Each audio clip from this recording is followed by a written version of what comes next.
When you hear the word spin-off, the word quality isn't normally the first word that comes to mind. But sometimes a spin-off releases and turns out to be exceptional and branches out into its own franchise. Even Persona started out as a spin-off of the Shin Megami Tensei games and has since become one of Atlus's best performing titles. So is Persona 5 Strikers a title worth your time and money? Well, let's get into the review. And also, as a side note, the game footage is all taken from my live streams over on Twitch. Strikers starts out 4 months after the events of Persona 5. The gang is planning on going on a trip together for the summer vacation, and this is where they learn about a new AI system, similar to, but far more powerful than a Siri or a Google Assistant.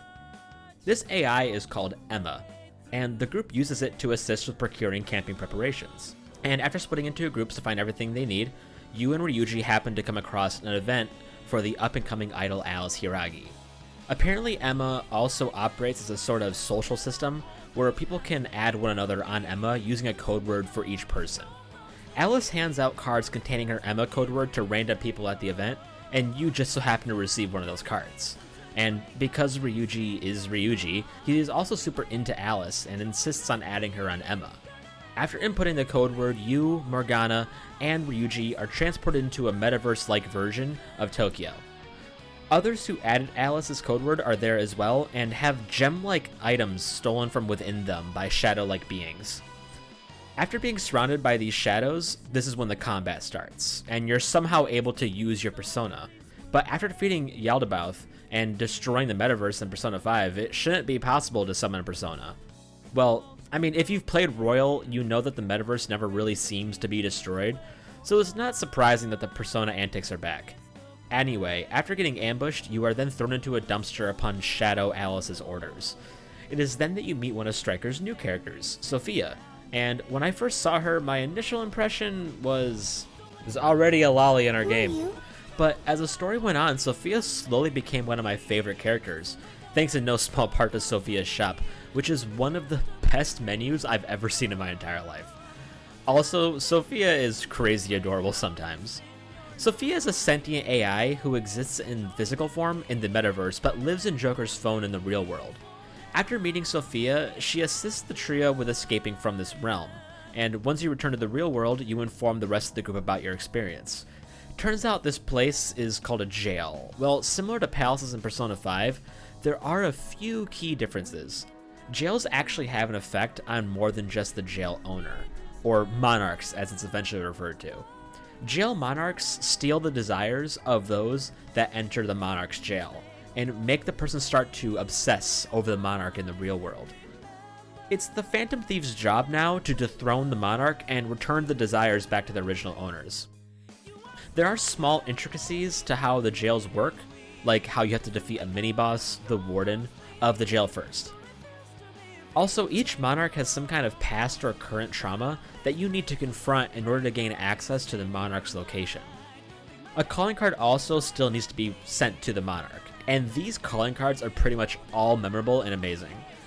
I don't think it's really a spoiler to say that you successfully dethrone Alice and return everyone's desires. I mention this because after you defeat Alice, you are properly introduced to Striker's second new character, Zenkichi Hasegawa. Zenkichi is investigating strange behavioral changes across the country that look an awful lot like changes of heart to the top brass authorities. You make a deal with Zenkichi to find out more about these strange occurrences, and thus the gang starts out on their cross-country adventure for the summer. And the Phantom Thieves will run into different jails on their journey, and this becomes essentially Persona 5 Striker's core story loop, with each jail linking back to the main plot more and more as you take on higher profile monarchs. My only complaint about the story and how it's presented is that it is a bit too similar to Persona 5's story. All the way down to a detective character offering you a deal you can't refuse, among other things that I can't really get into without spoiling. But the story is still very fun, and all the characters you love are back, and none of the added characters are terrible. Zenkichi and Sophia are particularly great. I really liked joining Joker and all his friends as they explored each city, which are all nicely made and each has their own look and feel. I was really impressed that they went out of their way to make this many unique locations, and they're all fairly large compared to the areas of Persona 5. While the story in Strikers is nothing unique in Persona, The characters and the interactions with one another are still top notch, and I loved all the moments they shared together in this game. With the general story taken care of though, let's get into the gameplay. Take one look at the gameplay in Strikers and you'll see that it shares a similar look to the Dynasty Warriors series. And that would make sense, as the same developer of Dynasty Warriors had a hand in making Strikers. Now, I've never played Dynasty Warriors, nor anything else the company has worked on, like Hyrule Warriors, but I do have experience with hack and slash games that are similar. Most recently Nier Automata, which is a game that I adore entirely. So how well do the mechanics of Persona translate into a hack and slash combat style? Well, it turns out pretty well. Every character has a unique combat style, with each one being distinct from one another. In my case, I primarily played as Haru, mostly because her combat style was the most fun to me, as she is the best at crowd control in my opinion. But also because I really didn't like how her arc was hijacked by Morgana in Persona 5, which you might know if you've seen my Persona 5 Royal review. I mean, she's all the way back here on the box art. I mean, come on, she deserves to be far closer than she is. But at least she got a better treatment than poor Ryuji over here. So I wanted to give Haru as much screen time as possible in Strikers, with her pretty much never leaving the party. One addition we see thanks to the new combat style is the Phantom Dash. Your character can warp to different parts of the arena, like a light post or a car, and can interact with whatever they Phantom Dash to. For example, you could blow up a car for AoE fire damage, or warp to a light post to perform a spinning attack from the pole. These help to keep the combat fluid and also add some complexity to your decision making during combat. I found them helpful to dodge attacks from some bosses sometimes as well. One part of the combat I really love was how they incorporated the one more mechanic. Once you wear down an enemy's defense enough, the enemy will be open to a one more attack. Now, you could choose to perform the one more attack with the character you're currently using, but sometimes a teammate will offer to follow up instead, and it doesn't seem to be completely random. For example, during a fight with a boss that was weak to nuke and electric, pretty much only Makoto and Ryuji would offer to perform a one more follow-up. And by accepting their offer, it will increase their showtime gauge, which is kind of like an ultimate ability for each character. The only thing I found myself confused by is why Joker will never offer to perform a follow-up.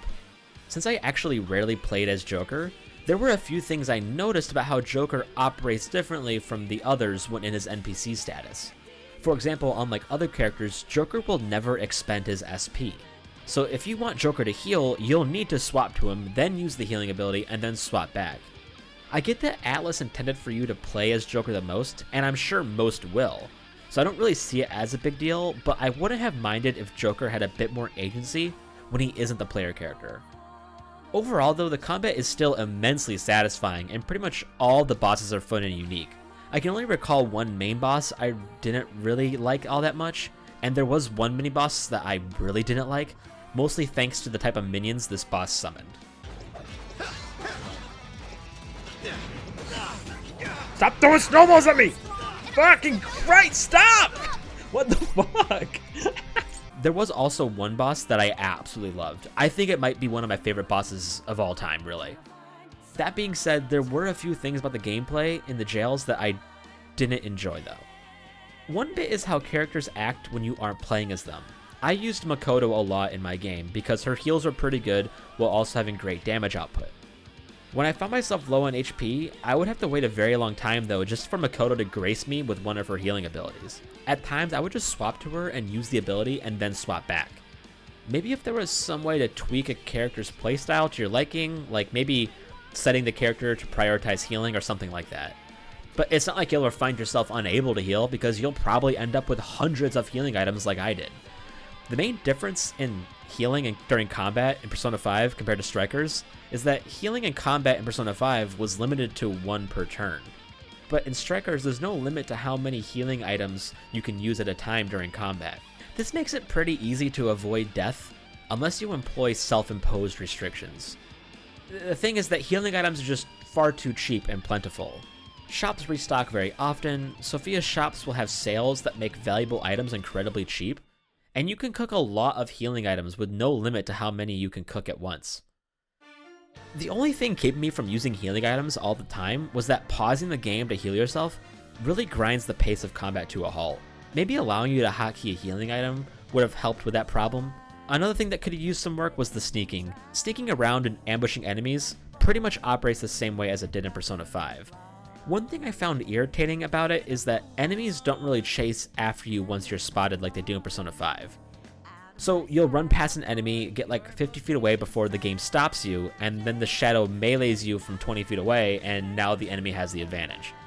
With all that said, the gameplay within the jails is still really good, just a lot of the complexity in the combat is lost at times due to these issues. One other bit that isn't necessarily a gameplay issue, but an issue I ran into when I first started playing, was tutorials. Every game needs to teach the player how their game works. The main way developers teach you is with the tutorials. Tutorials can come in many forms. Some games teach the player organically with gameplay or within the game's environment, but sometimes a concept may be too advanced to trust the player to understand the mechanic purely by interacting with the game. When this is the case, developers might use a tutorial pop-up. The problem with tutorials in Strikers, though, is that almost all of the tutorials are in the form of those pop-ups. This was the case in Persona 5 too, but Persona 5 is a much slower game than Strikers, so the pop-up isn't as irritating. When you use tutorial pop-ups, it stops the game's pace, and in a fast-paced game like Strikers, the more that appear, the more annoying it gets. In just the first 4 hours of the game, I had to deal with so many tutorials, I almost lost my mind. She's been getting along. Sleep.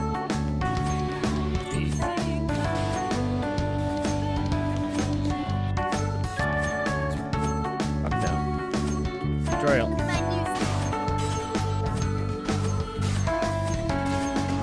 Felt on the hair seems to.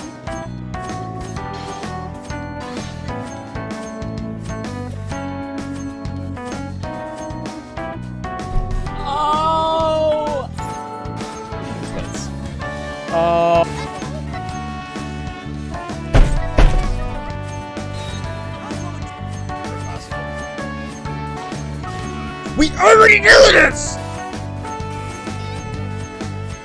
So many of the tutorials were unnecessary. They could have had a character explain a mechanic with dialogue, for example, like maybe Morgana says, "Hey Joker, take cover so we can ambush this shadow," instead of, "Hey, let me halt your progress so we can show you this tutorial." And Strikers already has elements in place that make some of their tutorials obsolete. For example, when you change your player character during combat, that is called a baton pass. And by performing a baton pass, that character's showtime gauge will start to increase faster.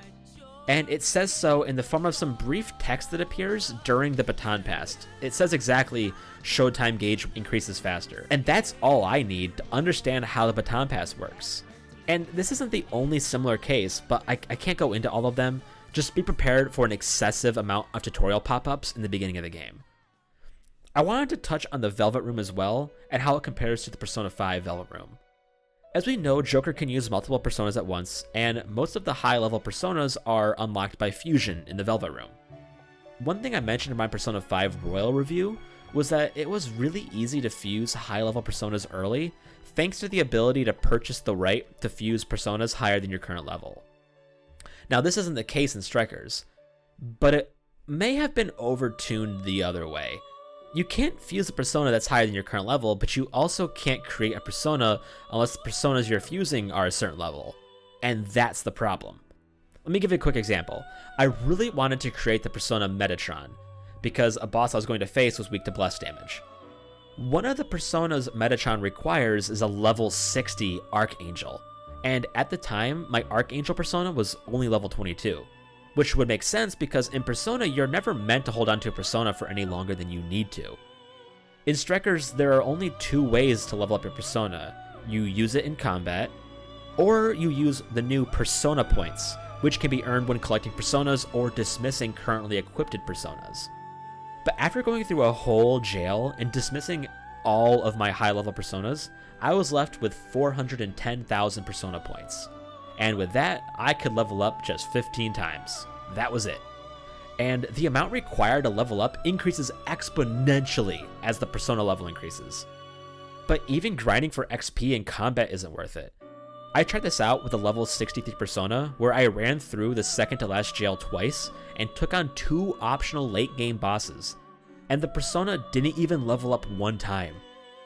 I wouldn't be as annoyed if this was in Persona 5, where it'll take you about 140 hours to beat, but you can beat Strikers in 40 to 50 hours, and I didn't need to grind the game once. I only did this grinding because I wanted Metatron, but I didn't really need him, and after seeing how fruitless it was, I never did again. This additional requirement was completely unnecessary and locks people out of experiencing high-level personas unless they want to go into New Game Plus or waste more of their time. So unfortunately, I only got to play with one endgame level persona, and that was Yoshitsune. And for example, you also can't even fuse a Lucifer until New Game Plus. The whole thing is very irritating. But anyway, let's talk about something I loved, the music. I don't know how they do it, but everything that comes out of this IP is just an absolute banger. Persona 5 Strikers features a lot of remixes of the music in Persona 5, but also has some original music of its own.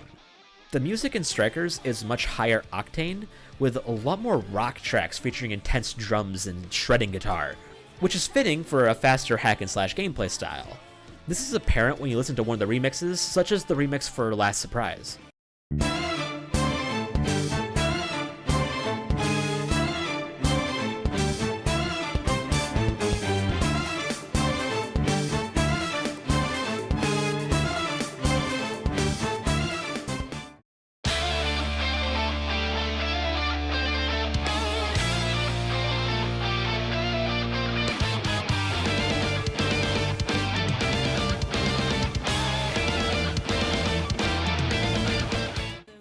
I love this change, and the original music added in Strikers is even better.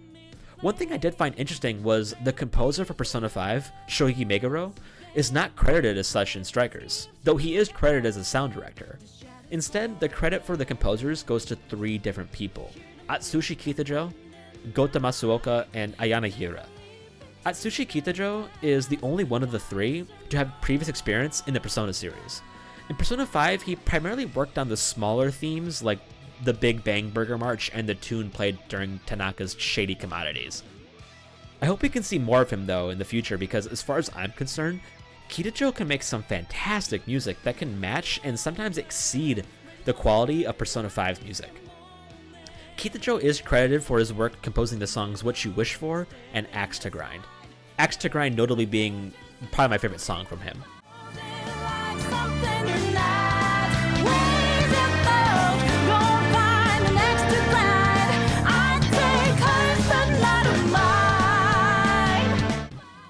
However, it's Gota Masuoka who was responsible for my favorite song in Strikers. Daredevil is one of the most hype songs that plays in Strikers, and in all of Persona in my opinion.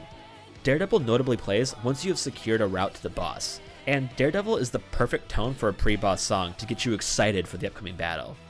The music in Strikers is amazing, and similar enough to the music in Persona 5, so that it feels connected, but also distinct enough that Strikers can stand out from the pack. Persona 5 Strikers overall though could use some refinement. It isn't perfect, and the gameplay isn't as polished as it is in Persona 5. And it's understandable with Persona never taking on this combat style in the past. But what really matters is that even with the gameplay as unrefined as it is still incredibly fun and satisfying. I really never got bored in Strikers. Every character is so unique and has their own style that almost anyone can find a character that works for them. I would love to see them take on this style again in the future. Maybe with just a few tweaks and quality life changes, Strikers could really stand out as an exceptional game within the genre. Overall, Strikers is an incredibly fun game, and I would definitely recommend it to any fan of Persona 5. And that's all for my review of Persona 5 Strikers. Thank you so much for watching, and I'd like to know, who was your favorite character to play? Did you love the music as much as I did? Do you hope to see more games like Strikers in the Persona universe? And who was your best girl? It was Haru this time.